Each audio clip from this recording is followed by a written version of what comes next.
Hey, salut à toi. Si t'as cliqué sur cette vidéo, ça veut très sûrement dire que t'as déjà commencé la course à pied et que tu souhaites avoir des conseils pour progresser. Ou alors tu viens de t'y mettre et tu souhaiterais progresser rapidement et pas galérer dès le début. C'est pour ça que dans cette vidéo, je vais te donner mes meilleurs conseils pour progresser en course. Alors déjà, mon premier conseil, ce sera tout simplement les échauffements. Une partie qui est souvent négligée par la majorité des coureurs, c'est tout simplement l'échauffement. Parce que la plupart des gens vont tout simplement se dire: oh oui, mais là je suis en train de courir, donc ça me échauffe le corps, c'est bon, je le fais en même temps que mon sport. Non, non, non, non, non. Déjà de 1, l'échauffement, ça va pouvoir te permettre de réduire les risques de se blesser, tout simplement. De te fouler une cheville, par exemple, ce qui te fera perdre beaucoup plus de temps à la longue que si tu t'étais tout simplement échauffé. Et de plus, ça va améliorer tes performances pendant que tu cours. Vraiment, je te jure, c'est game changing. Alors n'oublie pas les échauffements. Pour les échauffements, je te conseille tout simplement de t'échauffer les chevilles parce que c'est ce qui va péter en premier si tu te fais mal. Et pourquoi pas commencer avec aussi un peu de cardio à la corde à sauter si t'en as. Mais surtout, retiens, échauffe-toi les chevilles parce que sinon tu vas te les casser. Ensuite, dans la même lignée, pour éviter de se blesser bêtement, n'hésite pas à choisir des bonnes chaussures, je t'en supplie, ne fais pas cette erreur. Déjà, oui, ça va être chiant, mais il va falloir que t'écoutes tes profs au collège qui te disaient: oh oui, mais viens pas courir avec des chaussures plats, la semelle, elle doit être adaptée à ton pied, sinon ça va réduire ta croissance et tout. Eh ben, je suis désolé de te l'apprendre, mais pour la course, c'est la même chose. Il va absolument falloir que tu aies des chaussures de sport qui soient faites pour la course, ou tout du moins, au minimum, pas des chaussures qui ont une semelle toute plate comme ça.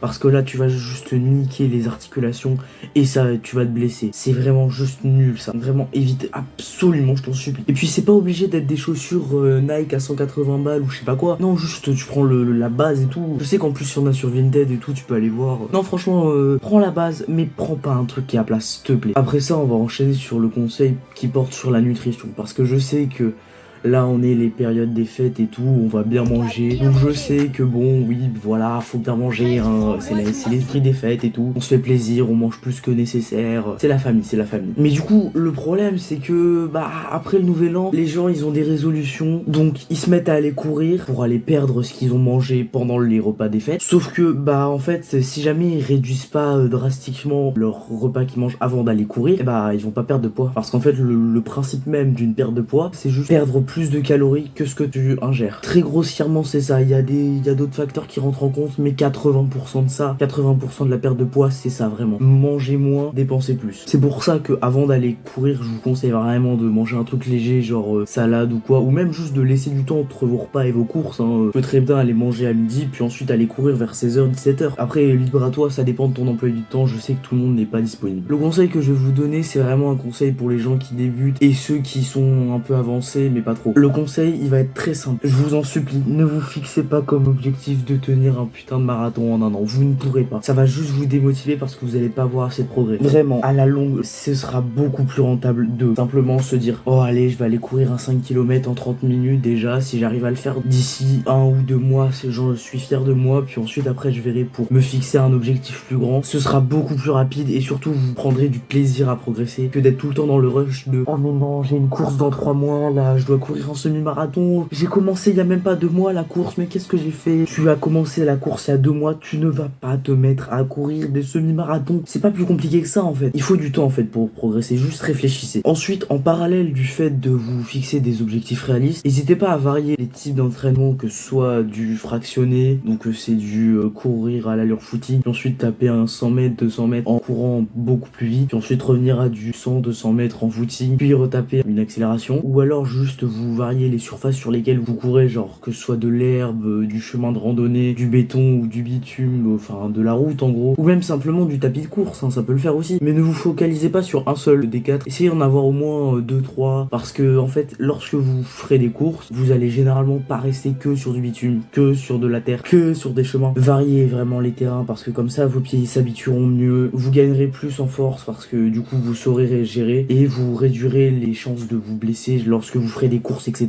Parce que vous serez déjà habitué en fait à courir sur ce genre de terrain. Alors là, le conseil que je vais vous donner, il s'adresse vraiment à des gens qui viennent de prendre par exemple une résolution de nouvelle année et qui veulent continuer de courir mais qui ne le tiendront pas. Il y a vraiment pas de mal au fait de prendre des résolutions, mais je vous en supplie, essayez de les tenir. N'abandonnez pas la première fois que c'est dur ou oh mince, il pleut dehors, oh non, je vais pas aller courir aujourd'hui, je verrai demain, oh ouais mais non, là il fait froid, là je vais pas aller courir, je vais attraper froid. Encore la pluie je peux comprendre, mais le froid ça va, va, tu mets un gilet et puis c'est bon. Ce que vous allez faire, vous allez appeler un ami ou alors juste lui envoyer un SMS et vous allez littéralement lui dire mot pour mot: ok mec, s'il te plaît, là je viens de prendre la résolution de faire un 5 km d'ici 3 mois, je trouve ça réaliste, mais il faut que je m'entraîne au moins une fois par semaine. Il faut que chaque semaine au moins je t'envoie la distance que j'ai couru avec son temps, le temps que t'as mis à courir cette distance tout simplement. Il va falloir que tu lui envoies ça chaque semaine et tu lui diras par message: si jamais je ne te l'envoie pas, considère que je te dois 5, 10, 15 euros. Comme ça va tout simplement vous forcer à tenir votre habitude d'aller courir en fait, parce que sinon vous allez juste perdre de la thune. Ou alors vous trouvez une autre contrainte, faut juste que la contrainte ce soit un truc qui vous fait vraiment chier, parce que sinon bah vous allez juste pas la tenir et vous en foutrez parce que vous paierez jamais votre pote et tout, ou alors même je sais pas, ça peut être autre chose, une contrainte, tant que ça vous fait chier. Après dans la même veine, vous devez absolument rester motivé, que ce soit à cause d'une contrainte qui, si vous ne la faites pas, ça va vous faire chier en fait, ou alors juste, s'il vous plaît, encore mieux qu'une contrainte, juste amusez-vous pendant que vous faites de la course, bordel. C'est un sport de zinzin, vous vous rendez pas compte à quel point c'est bien. Alors ok, on souffre pendant qu'on est en train de courir justement, mais bon, de toute façon ça c'est que passager. Après, je te jure, une fois que tu t'es reposé 5 minutes, c'est bon, t'as déjà oublié que pendant les 25 dernières minutes, t'étais au bout de ta vie. Mais franchement, si jamais vous avez l'occasion d'aller courir avec un pote et tout, bah franchement faites-le, parce que ça vous aidera à rester motivé et tout, ça vous fera sociabiliser entre guillemets. Juste amusez-vous pendant que vous courez, que ce soit avec un pote ou même tout seul, hein. Vous pouvez juste écouter votre musique ou quoi. Bon, personnellement moi je mets pas de musique dans mes oreilles parce que j'ai un peu la flemme d'avoir mon portable et mes écouteurs sur moi. Et enfin, dernier conseil, celui-là il est vraiment très personnel. Si jamais pendant votre course vous vous dites: oh oui mais non, là je vais pas y arriver, il me reste encore 20 minutes et que 3 km à courir comme ça, je peux pas le faire, vous avez juste à vous dire: ok mon cerveau, tu fermes ta gueule, juste imagine la sensation après que j'ai couru, imagine comment je vais être fier de moi-même. Tu te dis: ok, après cette course, une fois que j'ai terminé ça, je suis le roi du monde. Mais vraiment, juste trouve quelque chose qui te motive et tu dis: ok, tu sais quoi, après cette course, je vais tout simplement aller lire mon tome de One Piece que j'ai acheté 7 euros et là je vais être heureux, là je vais être heureux. Et là je te jure, tu vas être motivé mais comme jamais. Bref, sur ce, si la vidéo t'a aidé, je t'invite à t'abonner et à liker pour soutenir mon travail que je fournis notamment au montage, ce qui me prend énormément de temps. Bref, sur ce, je te donne rendez-vous dans une prochaine vidéo. Et si jamais tu veux des thèmes particuliers, n'hésite pas à les proposer en commentaire, je pourrais te donner des conseils dessus. Sur ce, c'était Sirley, je vous dis à plus dans une prochaine.